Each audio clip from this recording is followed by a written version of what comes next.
Gold, trusted gold buyers. మీరు తాకట్టు పెట్టిన బంగారాన్ని విడిపించి ఈ రోజు ఉన్న మార్కెట్ ధరకు కొనబడను.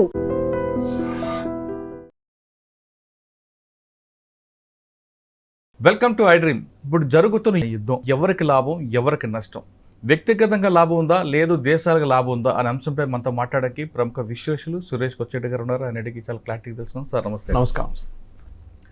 ఫిబ్రవరి 28 స్టార్ట్ అయిన ఈ యుద్ధం కొనసాగుతూనే ఉంది. ఒకవైపు ఇజ్రాయిల్ ఆధిపత్య పోరు కోసం, ప్రపంచంలో ఆధిపత్య పోరు కోసం అమెరికా, ఈ రెండు చేసిన దేశాల్లో ఇరాన్ నలిగిపోతుంది. రెండు దేశాలు కలిపి చేస్తున్న యుద్ధంలో దేశాలకు లాభమా లేదు యుద్ధంలో వాడుతున్న ఆయుధాల సంపదకి, ఆయుధాలు చేస్తున్న వ్యాపారకు లాభమా? రెండు వైపుల నుంచి లాభాలు ఉన్నాయి. మనం చూస్తే ఒక 6 నెలల ముందు సౌదీ అరేబియా ఒక కాంట్రాక్ట్ సైన్ చేశారు యుఎస్తో 100 F-35 కొనడానికి. నాకు అర్థం కాదు, సౌదీ అరేబియా 100 F-35 ఎక్కడ పెట్టుకుంటారు? సరే, పెద్ద దేశం అది, వాళ్ళకి ఎవరితో యుద్ధం చేస్తారు? వాళ్ళు మ్యాక్సిమం హూతీల మీద ఒకసారి చేశారు యుద్ధం, అంతే. అది చాలా సంవత్సరాలు అయింది. అది ఎక్కువ కూడా అక్కర్లేదు, మీకు దానికి 10 ఎయిర్క్రాఫ్ట్ కూడా అక్కర్లేదు. అంటే వీళ్ళు ఏం చేస్తున్నారంటే సార్, అమెరికాని హ్యాపీగా పెట్టుకుంటున్నారు. ఇది మీరు చూస్తే ఐరానికలీ ఇప్పుడు ఏం జరుగుతుందంటే, ఈ మొత్తం గల్ఫ్ కంట్రీస్లో ఒకటే కంట్రీలో డెమోక్రసీ ఉంది. డెమోక్రసీ అని చెప్పలేము, ఎలక్షన్ ఉంది. అది ఏ రూట్లో వెళ్ళిన ఎలక్షన్, కానీ అది ఇరాన్లో ఉంది. అది మిగతా ఏ దేశం, Saudi Arabia, Khattar, Oman, Kuwait, Bahrain, UAE, ఎవరికి అక్కడ ఎలక్షన్ లేదు. అందరూ ఫ్యామిలీ వాళ్ళు నడిపిస్తున్నారు. ఎన్నో జనరేషన్స్ నుంచి వాళ్ళ ఫ్యామిలీ, వాళ్ళ కజిన్స్ అందరూ. వాళ్ళకు ఉన్నది ఆయిల్ అండ్ గ్యాస్, దాని మీద బతుకుతున్నారు. దుబాయ్ ఒకటే ప్లేస్ ఎమిరేట్స్లో, దుబాయ్కి ఆయిల్ లేదు, వాళ్ళు టూరిజం చూసుకుంటున్నారు. వాళ్ళు ఇరాన్లో కేవలం ఆయిల్ ఒకటే కాకుండా రాగి చాలా ఉన్నాయట కదా, ఇంకా ఉన్నాయి, ఇరాన్లో ఉన్నాయి. ఇరాన్కి ఒక అడ్వాంటేజ్ ఏంటంటే, వీళ్ళందరికన్నా పాత ఒక సివిలైజేషన్ వాళ్ళు. ఇప్పుడు హోర్మూజ్ అంటాం సార్, మనం అందరు మాట్లాడుతున్నాం. హోర్మూజ్ వర్డ్ ఎక్కడి నుంచి వచ్చింది? అది పార్సీ వర్డ్. అది పార్సీ వాళ్ళ దేవుడు పేరు, అక్కడి నుంచి వచ్చిన వర్డ్ అది హోర్మూజ్ అనేది.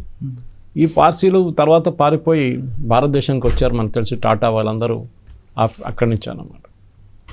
ఈ పరిస్థితుల్లో యుద్ధం మొదలైనప్పుడు వీళ్ళేమనుకున్నారు, అందరూ యుఎస్కి బేస్ ఇచ్చారు. సౌదీ అరేబియాలో ఒకటికన్నా ఎక్కువ ఉంది బేస్లు. ఖత్తార్లో అన్నిటికంటే పెద్ద బేసు అలోద్ బేస్ ఉంది అక్కడ. కువైట్లో బేస్ ఉంది. బహ్రెయిన్లో 5th ఫ్లీట్ బేస్ ఉంది, నేవల్ బేస్. ఒమాన్లో బేస్ ఉంది. యుఏఈలో బేస్ ఉంది. చెప్పండి, ఏ దేశంలో బేస్ లేదని అమెరికాకి? ప్రతి దేశం ఎందుకు పెట్టుకున్నారంటే, ఒకటి అమెరికా కూడా కావాలి, బేస్ కావాలి. ఒకటి ఇంత దగ్గర ఉన్న దేశాలు మళ్ళీ ఎందుకు బేస్ పెట్టుకున్నారంటే, ఏం లేదు, వాళ్ళకు ఒక రీఅష్యూరెన్స్ అన్నమాట. దట్ మమ్మల్ని ఎవరు రేపు పొద్దున్న లేసి ఆర్మీని తీసుకొచ్చి మమ్మల్ని బయట పడేయరు, మీరు ఉన్నారు కదా, మీరు చూసుకుంటారు. వీళ్ళకి భయం ఎక్కడి నుంచి మొదలైందంటే, ఎక్కువ ఒసామా బిన్ లాడెన్ సౌదీ కదా, అక్కడున్న one of the richest families. Bin Laden family నుంచి వచ్చిన కన్స్ట్రక్షన్ ఫీల్డ్లో చాలా పెద్ద ఫ్యామిలీ వాళ్ళు, బిజినెస్. ఆ ఫ్యామిలీ నుంచి ఒక మనిషి ఒక టెర్రరిస్ట్ తయారైండు కదా, మొత్తం అటువైపు ఉన్న దేశాలను ధ్వంసం చేసిండు. తర్వాత అమెరికా మీద వెళ్ళి అటాక్ కూడా చేసిండు. వాడు రేపు మాకు మీద చేస్తే ఏం చేస్తారు అంటే, బిన్ లాడెన్ లాగా ఇంకోటి తయారైతే ఏం చేస్తారు అని ఒక భయం ఉండే వీళ్ళకి. ఆ భయం కాపాడుకోవడానికి వీళ్ళు ఎక్కువ బేసులు పెట్టడం మొదలుపెట్టారు. ఇది వీళ్ళ గేమ్ సార్. మీరు అడిగిన ప్రశ్నకి ఆయుధాలు అమ్ముతారంటే ఎస్. ఇప్పుడు మీరు చూడండి, ఈ ఆయుధాలు వీళ్ళు డ్రోన్ కొడుతున్నప్పుడు, లేకుంటే ఫతా మిసైల్ కొడుతున్నప్పుడు ఇరాన్, దీన్ని అడ్డుకోవడానికి వీళ్ళు ఇంటర్సెప్టర్స్ యూజ్ చేస్తారు. ఇక్కడి నుంచి ఒక మిసైల్ పోతుంది, ఇక్కడి నుంచి ఒక ఇంటర్సెప్టర్ వస్తుంది. వీళ్ళేమో కొట్టేది $20,000, $25,000 డ్రోన్స్. పెద్ద డ్రోనే, almost like an aircraft. Damage కూడా అది వెళ్ళి కొడితే చాలా మంచి పెద్ద డ్యామేజ్ జరుగుతుంది, మనం చూసాం కూడా. మనం అడ్డుకోవడానికి తీసుకొస్తున్న మిసైల్ అమెరికా దగ్గర నుంచి కొన్నారు, పేట్రియట్ మిసైల్. ఒక్క మిసైల్ కొడితే $1 million. ఆ మొత్తం మిసైల్ యూనిట్, కంప్లీట్ బ్యాటరీ అంటారు దాన్ని, అలా లాంచింగ్ ప్యాడు, మిగతా సిస్టమ్స్ అన్నీ కలిపి $1 billion. వాళ్ళకి డబ్బులు ఉన్నాయి, ఖత్తార్కి డబ్బులు ఉన్నాయి, ఎవరి దగ్గర లేదని చెప్పండి గల్ఫ్లో. సో వాళ్ళకి ఏంటంటే, అమెరికాని హ్యాపీ పెట్టుకోవడానికి, ఏ అమెరికన్ ప్రెసిడెంట్ వచ్చినా కానీ వాళ్ళని హ్యాపీ పెట్టుకోవడానికి ఆయుధాలు కొంటూనే ఉంటారు. కానీ ఇప్పుడు దాకా ఆయుధాలు వాడలేదు. ఫస్ట్ టైం ఒక ఛాన్స్ దొరికింది, ఆయుధాలు పనిచేస్తుందా లేదా చూద్దామని చెప్పేసి. మీరు ఒక రిపోర్ట్ వినుంటారు నడిమిట్లో, F-16 రెండు F-16 F-15 మన కువైట్లో కొట్టిపడేశారు వీళ్ళు. కువైత్ వాళ్ళే యాంటీ ఎయిర్క్రాఫ్ట్ ఫ్రెండ్లీ ఫైర్ అంటారు దాన్ని. అంటే వాళ్ళ ఎయిర్క్రాఫ్ట్ వాళ్ళే కొట్టేసుకున్నారు. దాంట్లో 2 US ఎయిర్క్రాఫ్ట్ అది F-16 అది క్రాష్ అయింది. పైలట్స్ ఆఫ్ కోర్స్ ఎజెక్ట్ అయ్యి సేఫ్ అయ్యారు, వాళ్ళు ప్రాబ్లం లేదు. ఎందుకంటే వీళ్ళకి ట్రైనింగ్ లేదు, వీళ్ళు యుద్ధం అనేది అసలు చూడలేదు వీళ్ళెవరు. Except maybe Saddam Hussein time ఉన్నప్పుడు ఇరాక్లో కొంచెం యుద్ధం జరిగింది, ఇరాన్తో జరిగింది. దాని తర్వాత కువైత్ మీద దాడి చేశారు సద్దాం హుసేన్. అది కాకుండా ఒక ఖతార్ లేకుండా ఒక బహ్రెయిన్, ఒక ఒమాన్, వీళ్ళు ఎక్కడ యుద్ధం చూడలేదు. వీళ్ళు వాళ్ళ దగ్గర సైన్యం ఉందంటే ఉందంటారు, యుద్ధం ఉంటే యుద్ధం చూడలేదు వీళ్ళు ఇప్పుడు. సో వీళ్ళు ఆయుధాలు కొంటూనే ఉంటారు సార్. అది పేట్రియట్ లాంటి మిసైల్స్ కొంటారు, వీళ్ళు షిప్స్ కొంటారు అమెరికా దగ్గర నుంచి, జర్మనీ నుంచి. అది కాకుండా వీళ్ళు మోడర్న్ మిసైల్ స్ట్రక్చర్స్ కొంటారు అక్కడి నుంచి. ఎయిర్ ఫోర్స్కి నేను చెప్పినట్టు ఇప్పుడు F-35 లాంటి జెట్స్ కొంటారు. ప్రతిదాన్ని అమెరికాని హ్యాపీ పెట్టుకుంటారు వీళ్ళు. మరి మీ అమెరికన్ బేస్ ఇక్కడ పెట్టుకోండి, ఖర్చులు 10 పైసలు ఖర్చులు అమెరికా లీజ్ ఇస్తారు, మీకు లీజ్ అమౌంట్ ఇస్తారు. ఇంకేం కావాలి సార్?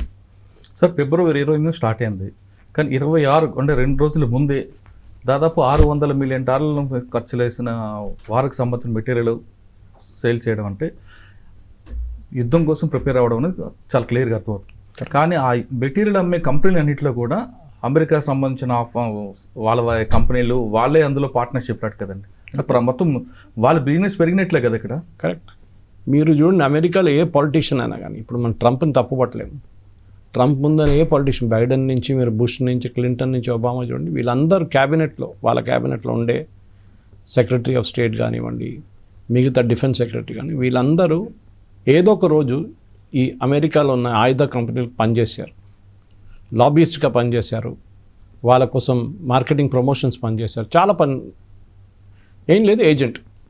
నువ్వు ఆర్డర్ ఇప్పి సౌదీ అరేబియా దగ్గర నుంచి నీకు 10% ఇచ్చేస్తాను, ఇది ఉంటుంది అన్నమాట. మన దగ్గర ముందు బోఫోర్స్ టైంలో జరిగింది చూడండి, అట్లనే సేమ్ థింగ్. మీరు చెప్పిన ఆయుధం పర్చేస్ కూడా న్యాచురల్ యూఎస్ చేస్తున్నారు, ఎందుకంటే వీళ్ళకి భయం ఉండే ఏదో ఒక రోజు ఇది మళ్ళీ బ్రేక్అవుట్. ఎందుకంటే లాస్ట్ జూన్లో 12-day వార్ అనే ఒక యుద్ధం జరిగింది ఇరాన్తో, మీకు గుర్తుంటుంది. దాంట్లో లాస్ట్లో అమెరికా వాళ్ళ B-50 బాంబర్స్ తీసుకొచ్చి బాంబ్ చేసిన తర్వాత మొత్తం వార్ ఫినిష్ అయింది. అప్పుడు మళ్ళీ మొదలైంది అది 28 తారీఖు. అంటే 2 దేశాలకు 3 దేశాలు కొట్టుకున్నా వాళ్ళకి మాత్రం లాభం ఉంటుంది. కరెక్ట్. కంపెనీ వాళ్ళకి, అమెరికన్ కంపెనీస్కే లాభం ఉంటుంది. ఎందుకంటే ఇప్పుడు మీరు ఒక రీఫ్యూలింగ్ ఎయిర్క్రాఫ్ట్ ఇవాళ ఒకటి క్రాష్ అయింది, మీరు వినుంటారు, ఇరాక్లో అమెరికన్ రీఫ్యూలింగ్ ఎయిర్క్రాఫ్ట్. ఎవరు తయారు చేస్తారు? బోయింగ్ అనగానే మనం అనుకుంటే సివిలియన్ ఎయిర్క్రాఫ్ట్ కంపెనీ కాదు, వాళ్ళకి మిలిటరీ డివిజన్ కూడా ఉంది, వాళ్ళకి రేథాన్ ఉంది, ఎన్నో కంపెనీలు ఉన్నారు అట్లా అమెరికాలో, మెక్డొనాల్డ్ డగ్లస్ ఉంది. వీళ్ళందరి పని ఏంటంటే మిలిటరీ హార్డ్వేర్ తయారు చేయడం. అమెరికాకి ఎక్కడెక్కడో, South Korea for example, South కొరియాకి ఆయుధాలు అమ్ముతారు అమెరికా, జపాన్కి అమ్ముతారు. ఎందుకంటే సౌత్ కొరియా దగ్గర చెప్పారు, మీరు షిప్ బిల్డింగ్ మీ ఎక్స్పర్టీస్, ఎలక్ట్రానిక్స్ మీ ఎక్స్పర్టీస్, మీరు అది చూసుకోండి, మీరు దీంట్లో వచ్చి పడకండి, డిఫెన్స్ అంతా మేము చూసుకుంటాం, మీకు ఏం కావాలో చెప్పండి, ఆయుధాలు మేము తెచ్చిస్తాం. ఇదే ఇంటర్సెప్టర్ మిసైల్స్ ఇప్పుడు మీరు చూస్తున్నారు చూడండి గల్ఫ్లో, నిన్న అమెరికా పట్టుకెళ్ళిపోయారు సౌత్ కొరియా నుంచి. వాళ్ళు అన్నారు మాకోసం ఇచ్చారు, ఇప్పుడు మీకు తర్వాత ఇస్తాను, రీప్లేస్ చేస్తాను, ఇప్పుడు మాకు గల్ఫ్లో కావాలి, అక్కడ పనికి వస్తుంది అని చెప్పి. మిమ్మల్ని నార్త్ కొరియా వాడు ఇప్పుడు కొట్టాడు, మేము చూసుకుంటాం మిమ్మల్ని. ఇది వీళ్ళ అడ్వాంటేజ్. అంటే అవుట్సోర్స్ చేశారు అట్లా, డిఫెన్స్ పర్చేస్ అవుట్సోర్స్ చేసేసారు కంప్లీట్గా, అప్పగిచ్చేసారు, మీరు చూసుకోండి మా సెక్యూరిటీ. దానికోసం జపాన్ చూడండి, ఎప్పుడు పెద్ద ఆర్మీ పెట్టనియరు వాళ్ళని. అది సెకండ్ వరల్డ్ వార్లో జరిగిన ఒక ఒప్పందం, సెకండ్ వరల్డ్ వార్ తర్వాత వాళ్ళు జపాన్ ఒక ఫుల్ ఫ్లెడ్జ్ ఆర్మీ ఎప్పుడు మెయింటైన్ చేయదని, చిన్న ఒక ఆర్మీ ఉంది వాళ్ళ దగ్గర, సెక్యూరిటీ యూఎస్ చూసుకుంటారు. సౌత్ కొరియా కూడా అంతే. మన ఆర్మీ సైజ్ చూస్తేనో లేకుంటే రష్యన్ ఆర్మీ సైజో చైనీస్ ఆర్మీ సైజ్ చూస్తే వీళ్ళందరూ అసలు నోబడి, కానీ ఈ దేశాన్ని కాపాడుకోవాలి. సో ఆయుధాలు అమ్ముతారు. దాంట్లో అమెరికా ఎప్పుడూ దాని గురించి వాళ్ళు అపాలజీ కూడా చెప్పారు. ఎస్ వీ సెల్ ఆర్మ్స్, అది వాళ్ళ బిజినెస్ అన్నమాట. అది కూడా చిన్న బిజినెస్లో పార్ట్నర్షిప్ అందుకు కూడా అమెరికాలో ఉన్న పెద్ద వాళ్ళందరూ ఉన్నారంటారు. కరెక్ట్, ఉన్నారు, ఓపెన్గా ఉన్నారు. మీరు అది చెప్తాను సార్, మీరు క్లింటన్ టైం నుంచి తీసుకోండి, రీగన్ టైం నుంచి తీసుకోండి, ప్రతి క్యాబినెట్లో ప్రతి రిపబ్లికన్ పార్టీ డెమోక్రాటిక్ పార్టీ ఎవరున్నారో వాళ్ళ సీనియర్ లీడర్స్ అందరూ ఏదో ఒక టైంలో ఇట్లాంటి కంపెనీస్ కోసం పనిచేశారు. అంటే యుద్ధం వల్ల దేశాలు నష్టపోయినా వాళ్ళకి మాత్రం ప్రాఫిట్. ఎస్, ప్రాఫిటే వాళ్ళకి. ఎందుకంటే ఇప్పుడు యుద్ధం అనేది ఏంటి? యుద్ధం అనేది ఒక బిజినెస్ యాక్చువల్లీ. మీరు ఇప్పుడు చూస్తున్నారు, స్ట్రైట్ ఆఫ్ హార్మజ్ క్లోజ్ చేశారు. ఆయిల్ ప్రైసెస్ పెరిగింది, అవును. $100 కన్నా ఎక్కువ వెళ్ళింది. ట్రంప్ ఏం స్టేట్మెంట్ ఇచ్చారు నిన్న?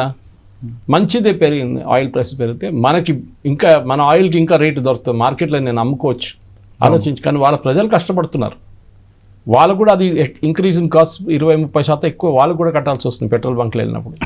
వాళ్ళు గ్యాస్ స్టేషన్ అంటారు కదా, వాళ్ళు కడుతున్నారు కదా. ఆయన అది ఆలోచించట్లేదు. ప్రజలు కష్టపడుతున్నారు, ప్రజల మీద భారం ఉంది. లోకమంతా కంప్లీట్ ఎకానమీ మెస్ అయిపోయింది. ప్రతి దేశం తీసుకోండి, పెద్ద దేశాలు ఎట్లనో వాళ్ళు అడ్జస్ట్ చేసుకుంటున్నారు. మన దగ్గర చూడండి ఎల్పిజి క్రైసిస్ ఉంది ఒకటి. ఇట్లాంటి అన్నీ ఉన్నప్పుడు ఏంటి, వాళ్ళ బిజినెస్ నడుస్తుంది అక్కడ. అమెరికా ఇప్పుడు 12వ రోజు దాకా, ఇప్పుడు 13-14 రోజులు ఎంత ఖర్చు అయింది తెలియదు, 12వ రోజు దాకా $11.2 బిలియన్ ఖర్చు చేశారు. $11.2 బిలియన్. అంటే 5,000 బాంబులు పడేశారంట. ఈ షిప్స్ మెయింటైన్ చేయాల్సి వస్తుంది, వాళ్ళ మీద ఉన్న కెరియర్ మీద వాళ్ళు ఉన్న సోల్జర్స్ ఉంటారు, గ్రౌండ్ ఆపరేషన్స్ ఉంటుంది, ఫైరింగ్ కోసం ఉన్న మిసైల్స్ కావాలి.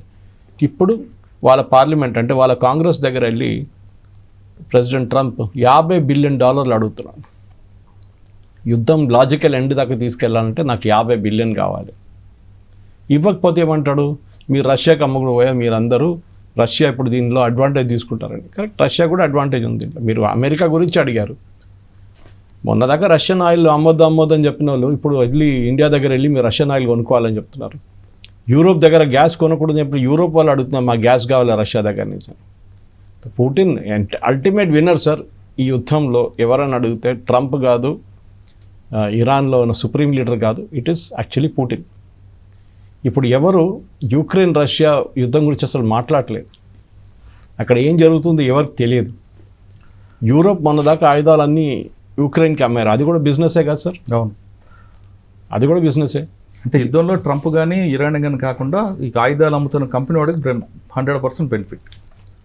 ట్రంప్ ఏం చేశాడు, బైడెన్ ఉన్నప్పుడు దాకా సార్ వీళ్ళేం చేశారంటే గ్రాంట్గా ఇచ్చారు అమౌంట్, అంటే మీరు తిరిగి కట్టక్కర్లేదు. యూరోప్ కూడా అంతే. యూరోప్ ఏం చేశారంటే రష్యా దగ్గర ఉన్న $300 బిలియన్ వాళ్ళ బ్యాంకులలో పడి ఉండే, అది సీజ్ చేసి ఆ డబ్బులు తీసుకొని వీళ్ళకి ఆయుధాలు అమ్మారు. అప్పుడు వాళ్ళు కట్టక్కర్లేదు యుక్రెయిన్. కానీ ట్రంప్ వచ్చిన తర్వాత రూల్ మార్చేసాడు. ట్రంప్ అన్నారు ఇంకా ఫ్రీగా ఇవ్వడం లేదు, మీరు డబ్బులు కట్టండి. సో జెలెన్స్కీ చేయి లేపేశాడు, నా దగ్గర డబ్బులు ఎక్కడ, నా డబ్బులే లేవు నా దగ్గర. నీ దగ్గర రేర్ ఎర్త్స్ ఉంది కదా, అక్కడ ఎన్నో మినరల్స్ ఉంది కదా, ఓ పని చేయ, మినరల్స్ అన్నీ మాకు రాసి ఇచ్చేసాయి. సో అంతగా పెట్టాడు, బిజినెస్ అయిపోయింది. సార్ ఇదంతా ఆధిపత్య పోరు కోసమేనా? ఎస్, డౌట్ ఏముంది సార్ దాంట్లో. ఎందుకంటే end of the day Trump ఒక ట్రాన్సాక్షనల్ పర్సన్, రియల్ ఎస్టేట్ నుంచి వచ్చారు. నేను ఇది ఇస్తాను, నువ్వు నాకేమిస్తావు చెప్పు, ఇట్లా మాట్లాడతారని మీరు చూసుంటారు. ఆయన బాడీ లాంగ్వేజ్ కూడా అంతే. అవును, మేము ఆల్రెడీ వార్ అయిపోయింది అంటున్నారు, వాళ్ళ డిఫెన్స్ సెక్రటరీ ఏమో పీట్ హెస్గెత్ అంటున్నారు, కాక ఇప్పుడే మొదలైంది అంటున్నారు. ఎవరి మాట నమ్మాలి మనం? ఇది ప్రాబ్లం. అమెరికాకి ఏంటంటే ప్రపంచ పోలీస్ వాళ్ళు చెప్పిన మాటని అందరు వినాలి, వినకపోతే వాళ్ళ మీద టారిఫ్లు వేస్తాడు. ఇప్పుడు మన యుద్ధంలో, ఈ నడుస్తున్న యుద్ధంలో స్పెయిన్ ఏమన్నా అన్నారంటే మేము దీంట్లో పార్టిసిపేట్ చేయము. వాళ్ళ దగ్గర కమ్యూనిస్ట్ ఒక ప్రధానమంత్రి ఉన్నారు, ఇప్పుడు మేము పార్టిసిపేట్ చేయం, మేము దీంట్లో అసలు 10 పైసలు డబ్బులు పెట్టాము, మా సపోర్ట్ షిప్ని పంపాము, మా ఎయిర్ ఫోర్స్ని పంపాము, మీరేం కావాలంటే చేసుకోండి. ట్రంప్ ఏమన్నాడు, మొత్తం టారిఫ్ పెట్టేస్తాను ఈ మీద, మొత్తం ట్రేడ్ రిలేషన్స్ కట్ ఆఫ్ చేసేస్తున్నారు రేపు. ఆలోచించండి, వీళ్ళందరూ యూరోపియన్ యూనియన్లో ఉన్నారు, చాలామంది దేశాలు నేటోలో ఉన్నారు. నేటో అంటే దాంట్లో యూఎస్ కూడా ఉంది. ఇప్పుడు మీరు పొద్దున్న లేస్తే ఒక మాట, సాయంత్రం కాగానే ఇంకో మాట అంటారండి. ట్రంప్ కూడా చూడండి సార్, దీంట్లో మెయిన్గా ట్రంప్కి అడ్వాంటేజ్ కానీ ట్రంప్ వాళ్ళ ఫ్యామిలీ క్రిప్టో కరెన్సీ నడిపిస్తున్నారు బిజినెస్. మన అసీం మునీర్ దాంట్లో చాలా పెద్ద డబ్బులు పెట్టుబడి పెట్టాడు. పాకిస్తాన్ ఫీల్డ్ మార్షల్ ఆయన పెట్టాడు. సో ఏం చేశాడు, పాకిస్తాన్కి ఏం కావాలంటే అది ఇచ్చేసాడు. దీన్ని కాన్ఫ్లిక్ట్ ఆఫ్ ఇంట్రెస్ట్ అంటారు. మీరు ప్రెసిడెంట్గా ఉన్నప్పుడు మీ కంపెనీ, మీ ఫ్యామిలీ కంపెనీని మీరు ప్రమోట్ చేయకూడదు. మీరు దాని తర్వాతనో దాని ముందో మీరు ఏం కానీ చేసుకోవచ్చు, కానీ మీరు ప్రెసిడెంట్గా ఉన్నప్పుడు మీరు వాడకూడదు. ఎందుకంటే మీరు ఏదైనా ఫేవర్స్ ఇవ్వచ్చు, కాన్ఫ్లిక్ట్ ఆఫ్ ఇంట్రెస్ట్ అంటారు దీన్ని.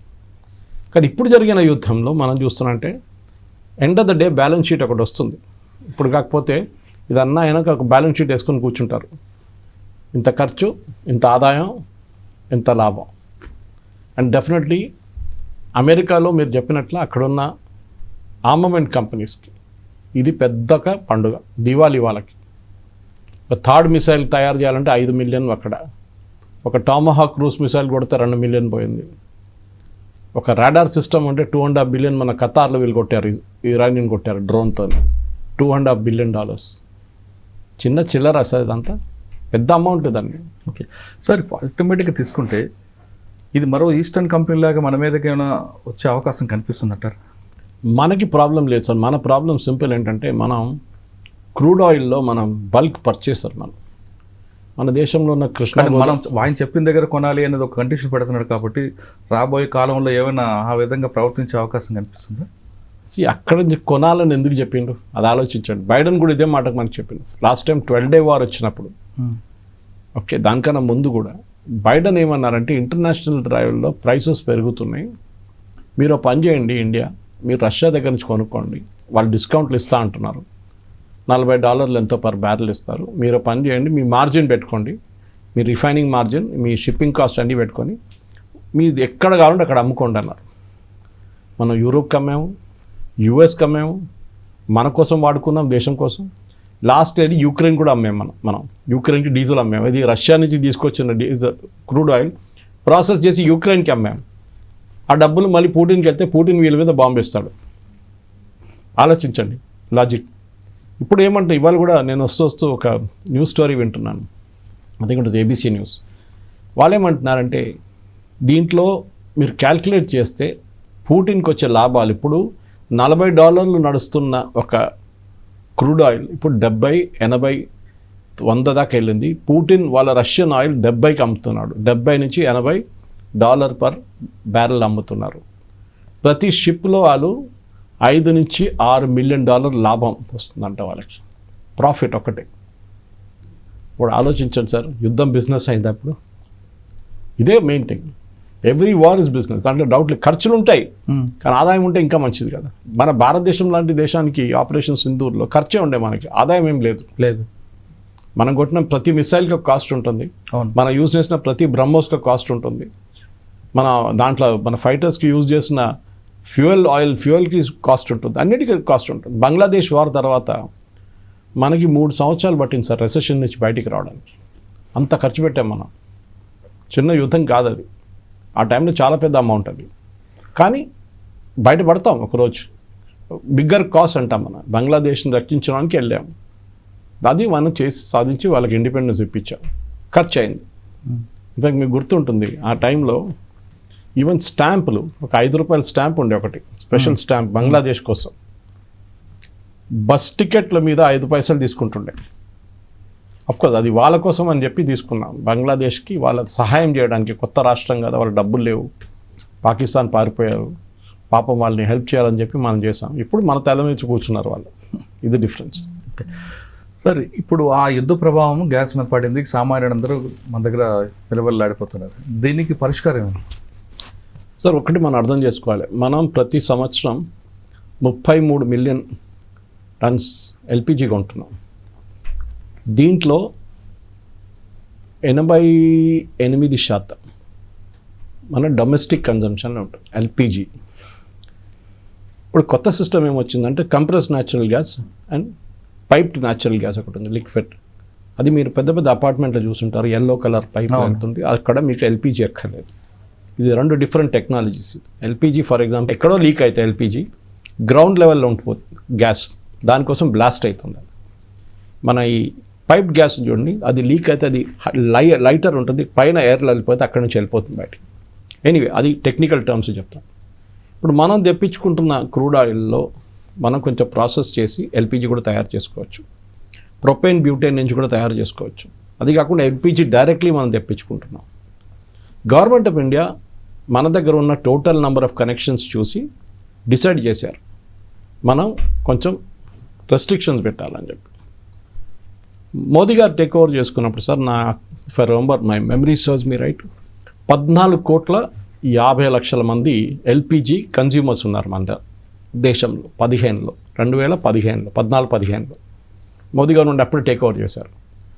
2026కి వచ్చేదాకా ఇప్పుడు ఆ నంబర్ 33 కోట్లు అయింది. 14 కోట్లు ఉన్న ఎల్పిజి కనెక్షన్స్ 33 కోట్లు ఉంది. మీరు అడగవచ్చు డబుల్ కన్నా ఎక్కువ ఎట్లా అయింది. మన దేశం పాపులేషన్ 140 కోట్లు, 33 ఇంటూ 4 నలుగురు ఉంటారు కదా ఒక ఫ్యామిలీ, ఆల్మోస్ట్ మన పాపులేషన్. దాని జరిగింది ఎందుకంటే ఈ ఉజ్వల స్కీమ్ తీసుకొచ్చారు మోదీ గారు. దాంట్లో 10 కోట్ల మందికి ఉజ్వల స్కీమ్లో బెనిఫిట్ ఇచ్చారు సబ్సిడీతో. మీరు 14 + 10 యాడ్ చేస్తే మీకు 24 వస్తుంది, 25 అనుకోండి బికాస్ 0.5 ఉంది. దాంతోపాటు రెగ్యులర్గా ఫ్యామిలీస్ ఇప్పుడు స్ప్లిట్ అవుతున్నారు. స్ప్లిట్ అంటే ముందు కుటుంబం నుంచి విడిపోయి పెళ్లి అయిన తర్వాత వాళ్ళు వెళ్ళి సెటిల్ అవుతుంది, వాళ్ళు కొత్త గ్యాస్. కొంతమంది ఇంట్లోనే 2 కుటుంబాలు 2 వంటిల్లు ఉంటున్నాయి. అదే టెక్నికల్ రూల్ ఏంటంటే మీకు ఒక కొత్త కనెక్షన్ మీ అదే ఇంట్లో అప్లై చేయాలంటే మీకు ఇంకొక కిచెన్ చూపించాలి. మీరు చూపించాలి. పాత సిస్టంలో ఉండేది. అవును, వాళ్ళు వచ్చి ఇన్స్పెక్ట్ చేస్తారు 2 కిచెన్లు ఉన్నాయా 2 ఉన్నాయా అని చెప్పి. అప్పుడు వీళ్ళు తయారు చేస్తారు కిచెన్ దానికోసం. ఎనీవే ఇప్పుడు అదంతా చాలా ఈజీ అయిపోయింది, ప్రాబ్లం లేదు. మన ప్రాబ్లం ఏంటంటే ఒకటి మనం మొత్తం బయట నుంచి తెప్పించుకుంటున్నాం.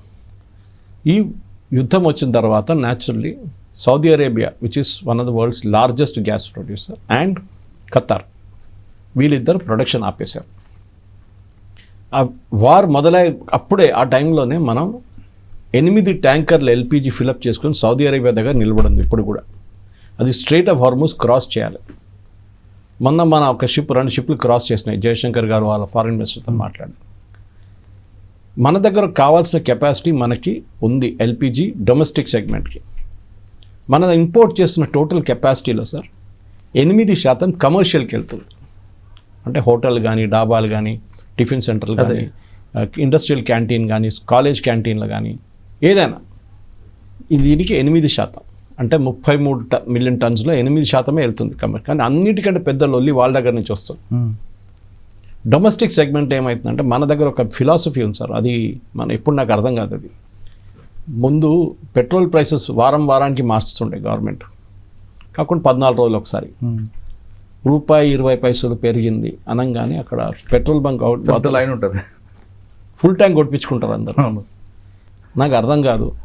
ఈవెన్ మర్సిడీస్ బెంజ్ కూడా ఉంటాడు ఆ లైన్లో. 2 గంటల సేపు 3 గంటల సేపు బండ్లో కూర్చొని ఆ బండి నడిపించుకొని ఉన్న ఫ్యూయల్ అంతా ఖర్చు చేసి మళ్ళీ వెళ్ళి ఫుల్ ట్యాంక్ కొట్టించుకుంటాడు. ఒక ₹100 ₹200 యూ కెన్ సేవ్ అంతే. ఎందుకంటే రేపు పొద్దున పెరుగుతున్న రేటు పెరుగుతుంది. ఇప్పుడు కూడా అదే జరిగింది. ప్యానిక్ బయింగ్ ఎందుకు? ఒక ఇంట్లో మీకు ఒక యావరేజ్, మా ఇంట్లో చూస్తే మేము మా హస్బెండ్ వైఫ్ మేము ఇద్దరం ఉన్నాం. కూతురు పెళ్ళి అయిపోయింది, సెటిల్ అయిపోయింది. మేము మా ఇద్దరికి 45 రోజులు వస్తుంది సార్ గ్యాస్. ఓకే, ఇంటింటికి వేరీ కావచ్చు. కొంతమంది నాన్ వెజ్ వాడతారు, మా దగ్గర vegetarian pure, so no problem. మనం ఒక 30 రోజులు తీసుకుందాం. గవర్నమెంట్ ఏమన్నారు ముందు 20 రోజుల తర్వాత, అంటే మీరు ఇవాళ మీరు గ్యాస్ అయిపోయింది, మీరు ఆర్డర్ చేయడానికి మీరు లాస్ట్ ఎప్పుడు ఆర్డర్ చేశారో అక్కడి నుంచి 20 రోజులు. సో 1 మార్చ్కి మీరు ఆర్డర్ చేశారు, లాస్ట్ మార్చ్ 20th చేయాలి, అది 25th చేశారు. అంతే, ఒక టెంపరీ పీరియడ్ అది. అప్పుడేమైంది, ప్యానిక్ అయిపోయారు. అరే అయిపోతుంది గ్యాస్ అంతా, ఇక గ్యాసే లేదు, అందరు లైన్ కట్టేశారు. ప్రతి ఎక్కడికైనా మీరు ప్రాబ్లం కూడా మీరు ఇందాక చెప్తున్నట్లుగా కమర్షియల్ దీంట్లో వచ్చింది. కమర్షియల్ ప్రాబ్లం ఎక్కడ వచ్చిందంటే సార్, ఇది గవర్నమెంట్ ముందు నుంచి చేయాలండి ఒక పని. ఈ కమర్షియల్ రిలయన్స్ వాళ్ళంటే ఇడిచేసేయాలండే, నయారా రిలయన్స్ దగ్గర చెప్పాలండే, బాబు ఈ కమర్షియల్ అంతా మిమ్మల్ని అప్పగిచ్చేస్తున్నాం, మీరు మార్కెట్ రేట్ పెట్టి వాళ్ళకి అమ్ముకోండి, వాళ్ళకి సంబంధం లేదు. కానీ గవర్నమెంట్ ఇప్పటి నుంచో పోనీలే అని చెప్పేసి, ఇవాళ పొద్దున నేను ఒక స్టూడియోకి వెళ్ళాను. స్టూడియో పేరుగా చెప్పకూడదు, కానీ దాని పక్కన ఇంకొక టిఫిన్ సెంటర్ ఉండే, అక్కడ వెళ్ళాను బ్రేక్ఫాస్ట్ చేద్దామని చెప్పి. అక్కడ చూస్తే డొమెస్టిక్ సిలిండర్ వాడుతున్నారు టిఫిన్ సెంటర్లో. నేను అడగలేదు, మళ్ళీ నాకు బాధ అనిపించింది. మేబీ వాళ్ళకి ఇప్పుడు రావట్లేదేమో, 19 కిలోమీటర్ కమర్షియల్ రావట్లేదు, వాళ్ళు డొమెస్టిక్ సిలిండర్ వాడుకుంటారు. మిస్యూస్ ఇన్ సార్ సిస్టంలో చాలా మంది. అంటే వాళ్ళు అది వాడకపోతే వాళ్ళ జీవనం గడదు కదా. ప్రాబ్లం ఏంటంటే పెద్ద హోటల్ వాళ్ళకి ప్రాబ్లం లేదు, వాళ్ళకే వస్తుంది. చిన్న వాళ్ళకి domestic to commercial rate difference ఇది 900, అదేమో 1400-1500. సో న్యాచురల్లీ వాళ్ళు టిఫిన్ సెంటర్ వాళ్ళు మిర్చి బజ్జీ తయారు చేసే వాళ్ళు ఇది డొమెస్టిక్ వాడుకుంటున్నారు. దీనికి ఒక సొల్యూషన్ కావాలి మనకి. ఎందుకంటే మనం కమర్షియల్లో మనం చెప్పాను చూడు, ఇప్పుడు 8% ఉంది, కానీ వాళ్ళ దగ్గర నుంచి అన్నిటికంటే ఎక్కువ టిఫిన్. ఇప్పుడు ఇవాళ కూడా లంచ్ నేను చేయడానికి బయటకు వెళ్తే వాడు పెద్ద కాంప్లికేటెడ్ ఒక సెంటర్ ఉంది మన దగ్గర, స్టూడియో దగ్గరే, ఇంత పెద్ద మెనూ కార్డు ఉంది. వాడు చూస్తే వాడు ముందు ఒక పేపర్ పెట్టాడు, ఈ ఇండియన్ మీల్స్లో ఇది ఉంది ఇది తీసుకోండి అంతే. ఏమైందిరా అంటే గ్యాస్ లేదంటున్నాడు. సరే నో ప్రాబ్లం, అది అడ్జస్ట్ చేసుకోవాల్సింది. Good lesson. తిరుమలలో సార్ గ్యాస్ యూస్ చేస్తారా? స్టీమ్ కదా. అవును, కొచ్చిన్ ఎయిర్పోర్ట్ టోటలీ సోలార్ మీద నడుస్తుంది, ఇంక్లూడింగ్ దర్ కిచెన్స్. అవును, అంటే మీరు ఇంగ్లీష్లో అంటారు necessity the mother of invention. అంటే మీరు ఆ టైంకి వచ్చినప్పుడు అందరు ఇప్పుడు మైక్రోవేవ్ ఎక్కడ, పాత ఇండక్షన్ కుక్కర్ పైన ఎక్కడ పడింది కదా, అది బయటికి ది అని చెప్తున్నారు, మర్చిపోయారు దాని గురించి. సో దీదే మన దగ్గర ప్రాబ్లం ఎక్కడ వస్తుందంటే, మనం ఎనర్జీ ఇంటెన్సివ్ నేషన్. మనం చైనా మనం కలిసి చూస్తే ఇప్పుడు స్ట్రైట్ ఆఫ్ హార్మోస్ నుంచి బయటికి వస్తున్న ఫ్యూయల్లో 50% మనం ఇద్దరు కలిసి వాడుకుంటున్నాం, 50%. ఎందుకంటే స్ట్రైట్ ఆఫ్ హార్మోస్ నుంచి వచ్చే ఆయిల్ అంతా ఏషియాకి వెళ్తుంది, యూరోప్కి వెళ్ళదు. ఇటువైపు రెడ్ సీ ఉంది చూడండి, అక్కడ రెడ్ సీ నుంచి వస్తున్న వాళ్ళు హూతీలు కూర్చున్నారు అక్కడ, ఆ పక్క అది యూరోప్ వైపు వెళ్తుంది. ఇటు తిరిగితే హూతీలు కొడతారు, అది ఏషియా వైపుకి వస్తున్నా అని చెప్పి. అది యూరోప్ వాళ్ళు కొట్టలేరు, అది వెళ్ళిపోతుంది. యూరోప్ దగ్గర ఏంటంటే వాళ్ళు కూడా డిపెండెంట్ ఆన్ ఫ్యూయల్ రేట్స్. కానీ వాళ్ళు ఇప్పుడు దాకా ఈ రష్యా యుక్రెయిన్ వార్ మొదలయ్యాక రష్యా మీద డిపెండెంట్ ఉన్నారు సార్ వాళ్ళు చాలా మటుకు. రష్యా వాళ్ళకు గ్యాస్ ఇస్తుండే అండ్ ఫ్యూయల్ ఇస్తుండే. వీళ్ళు రష్యా మీద బ్యాన్ పెట్టారు. ఇప్పుడు ఏమైంది, మొన్నప్పుడు ఈ క్రైసిస్ మొదలైనప్పుడు పుటిన్ దగ్గర వెళ్ళి అడుగుతున్నారు మీరు గ్యాస్ ఇస్తారంటే, పుటిన్ అన్న నేను పిచ్చోడు అనుకున్నావా, నాకు కావాల్సినప్పుడు మీరు చేయించేశారు, ఇండియాని హెల్ప్ చేస్తారు, ఎందుకంటే వాళ్ళు ప్రాబ్లం ఉన్నప్పుడు ఇండియా మా దగ్గర కొన్నారు, వీ విల్ హెల్ప్ దెమ్ అన్నారు. ఇది మనం మర్చిపోకూడదు సార్. యూరోప్లో ఇప్పుడు ఆల్మోస్ట్ 20% ఇన్ఫ్లేషన్ ఉంది అట్ ద బంక్. ఆలోచించండి, ప్రతి దేశానికి ప్రాబ్లం. బంగ్లాదేశ్ దగ్గర డీజిల్ లేకుండా మన దగ్గర అడిగితే మనం 500 మిలియన్ టన్స్ ఇచ్చాము, 500 MT ఇచ్చాము మనం. ఇది ప్రాబ్లం. ప్రతి నేపాల్ ఆలోచించండి, వాళ్ళ పోర్ట్ కూడా లేదు, ల్యాండ్ లాక్ కంట్రీ. అంటే మనం ఆల్టర్నేటివ్ చూసుకోకుండా ఒకదాని మీద డిపెండ్ అవుతున్నాం. అదే కదా. ఇప్పుడు సడన్గా నేను చెప్తాను, చాలామంది మా ఫ్రెండ్స్ వాళ్ళ పొద్దున్నే చూస్తున్నారు, అందరు సోషల్ మీడియా పోస్ట్లో వాళ్ళు ఇండక్షన్ కుక్కర్ మీద, ఇండక్షన్ ఇది టీ తయారు చేయడానికి ఫ్లాస్క్, ఎలక్ట్రిక్ ఫ్లాస్క్, అంటే మీ దగ్గర ఉంది ఇదంతా తీసి లోపల పెట్టారు. ఇప్పుడు వాళ్ళు వాడుతున్నారు. So I'm not saying that's a long term solution, కానీ పైప్డ్ గ్యాస్ ఒక పెద్ద సొల్యూషన్. అది ఎఫిషియన్సీస్ ఎక్కువ ఉంటుంది దాంట్లో. పెద్ద పెద్ద కమ్యూనిటీస్ అంతా పైప్ గ్యాసే వాడాలి. కానీ మన దగ్గర కూడా అంత ఎక్స్పాన్షన్ బాగా జరగట్లేదు. భాగ్యనగర్ గ్యాస్ మన దగ్గర ఉంది, మా ఇంటి పక్క నుంచి వెళ్తుంది, కానీ మా కాలనీలు ఎక్కడ ఇవ్వలేదు వాళ్ళు ఇప్పుడు దాకా. వాళ్ళు పెద్ద పెద్ద అపార్ట్మెంట్ చూస్తున్నారు, వాళ్ళకి అక్కడే ఎకానమీస్ ఆఫ్ స్కేల్ అంటాం మనం, వాళ్ళ లాభం వస్తాను. కానీ ఇప్పుడున్న దాంట్లో ప్యానిక్ బైక్ చేయకూడదు. నేను అది మళ్ళీ ఎందుకంటే మీరు ఎన్ని సిలిండర్ తీసుకొని ఇంట్లో పెట్టుకుంటారు, మీకు 5 రోజులకు ఒక సిలిండర్ కావద్దు కదా, మీరు టిఫిన్ సెంటర్ నడిపిస్తే అవుతుంది అది. అది కాకుండా మీరు నార్మల్ 3 ఉన్న ఇంట్లో కూడా నెలపాట నడుస్తుంది. అది ప్యానిక్ బైయింగ్ ఎందుకు? ఇది మన మెంటాలిటీలో ఉంది సార్. ఇది ఏదైనా షార్టేజ్ వస్తుంది అనగానే నెక్స్ట్ డే అంటే అదే గంటలు అందరి లైన్లో పడతారు. అరే పెరుగుతుంది, అవి ఇంత 10 పైసలు పెరుగుతుంది, అటే ఇవ్వాలి తీసుకోవాలి నేను. దానికోసం ఇంత జూన్ 2 పెట్రోల్ బంక్లో రష్ ఉందా సార్? లేదు. ఎందుకు? పెట్రోల్ కూడా అయిపోవాలి కదా. అవ్వాలి. గ్యాస్ పెట్రోల్ అవుద్దని రేపు పేపర్లో వస్తే అక్కడ కూడా లైన్. ఇదే ప్రాబ్లం. సో నేను ఫైనల్గా చెప్పండి, ఇప్పుడు యుద్ధానికి బ్రేక్ పడుతుంది అంటే మీకున్న అనుభవం ప్రకారం సార్ పూర్తిగా ఎండిపోవాలా? అమెరికా లేదు, ఆ 3 కండిషన్లు ఒప్పుకుంటే అమెరికా యుద్ధం మొదలుపెట్టింది. ఇప్పుడు ఇరాన్ ఏమంటారు, మేము డిసైడ్ చేస్తాం ఎప్పుడు బంద్ చేయాలనేది. 2 సెనారీస్ ఉన్నాయి సార్. ఒకటి, ఇరాన్ దగ్గర ఆయుధాలు అయిపోతాయి, డ్రోన్లు కానీ మిసైల్ కానీ. వాళ్ళు ఫస్ట్ డే ఫైర్ చేసిందికి అంటే 28 తారీఖు రాత్రి ఫైరింగ్ మొదలు పెట్టారు వాళ్ళు. దాని నెక్స్ట్ డేకి వచ్చేదాకా 60% పడిపోయింది, దాని తర్వాత 40% పడ్డది మళ్ళీ. ఇప్పుడు ఇరాన్ రేషన్ చేసి కొడుతున్నారు.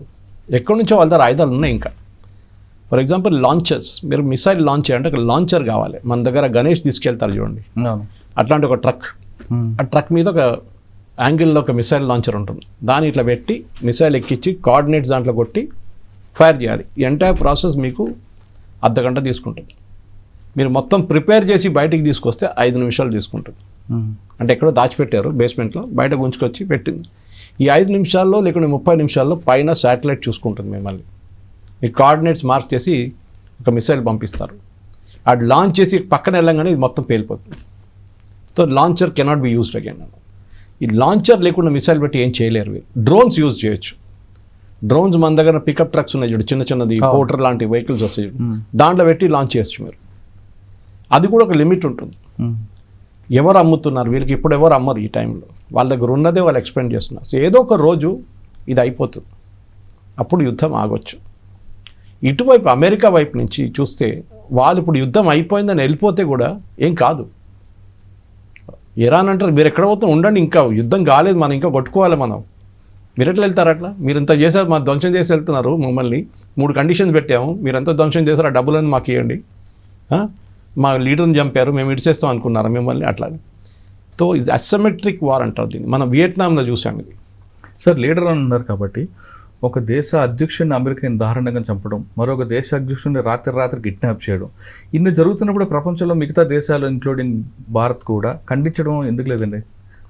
కన్నీ చేంజ్ చేస్తారు, కనీసం రేపొద్దు మనకు కూడా రావచ్చు కదా అటువంటి సమస్య. మనకు చేయరు, దానికి తెలుసు వాళ్ళకి. ఈ మడూరో అని చెప్పిన మనిషి ఒక మహాత్మాయత కాదు, నాడు నంబర్ 1 ఫ్రాడే, అందరు తెలుసు, ఎంతమందిని చెప్పారు అందరు తెలుసు. అందుకని ముందు హ్యూగో షావేస్ అని ఉండే వాళ్ళ బాస్, ఈక్వల్లీ నోటోరియస్ ఫెలో. అక్కడ ఉన్న అమెరికన్ కంపెనీలు అందరినీ నేషనలైజ్ చేసి పడేశారు, ఆయిల్ కంపెనీస్, షెవర్స్ కానీ, ఇది మన ఎక్సాన్ మొబైల్ కానీ, షెవ్రాన్ కానీ, వీళ్ళందరినీ. సో ఇక్కడ ఇరాన్లో వీళ్ళు కూడా మహాత్మాలు గారు ఎంతోమందిని చంపారు. మొన్న 1500 నుంచి కొంతమంది 3000, 4000 అంటున్నారు, అంతమందిని చంపారు కదా. So they are also not equally. America ఎవరు ఎంటబడతారు సార్? ఏ దేశంలో ఆయిల్ ఉంది? భారతదేశంలో ఆయిల్ ఉందా? లేదు. ఇక్కడ రారు వాళ్ళు. అమెరికా ఎప్పుడైనా ఏదైనా ఇంతమంది డిక్టేటర్ మ్యాక్సిమం ఉన్నది ఆఫ్రికాలో, అక్కడికి వెళ్ళారు ఎప్పుడైనా? లేదు, వెళ్ళరు, ఆయిల్ లేదు కదా. వెనజువేలా దగ్గర వరల్డ్స్ లార్జెస్ట్ ఆయిల్ డిపాజిట్స్ ఉన్నాయి, వాళ్ళు తీయట్లేకపోతున్నారు బయటికి, అంతే, అది ఇంకో reason. Second largest is Saudi Arabia. ఇప్పుడు ఇరాన్ ఎంటబడ్డారు. ఇరాక్కి వెళ్ళారా దీనికన్నా ముందు? లేదు. గుర్తుందా? ఇరాక్ వెళ్ళారు సద్దాం హుసేన్ టైంలో, ఆయన బుష్ వెళ్ళారు. వెపన్స్ ఆఫ్ మాస్ డిస్ట్రక్షన్ ఉందని చెప్పి, ఇక్కడ యురేనియం, అక్కడ వెపన్స్ ఆఫ్ మాస్ డిస్ట్రక్షన్, అది దొరకలేదు, వెపన్ దొరకలేదు, డిస్ట్రక్షన్ దొరకలేదు, మాస్ సద్దాం హుసేన్ పోయాడు అంతే. ఇప్పుడు కూడా అక్కడ ఎవరు ప్రైమ్ మినిస్టర్ని అడిగితే మీకు తెలియదు, నాకు తెలియదు.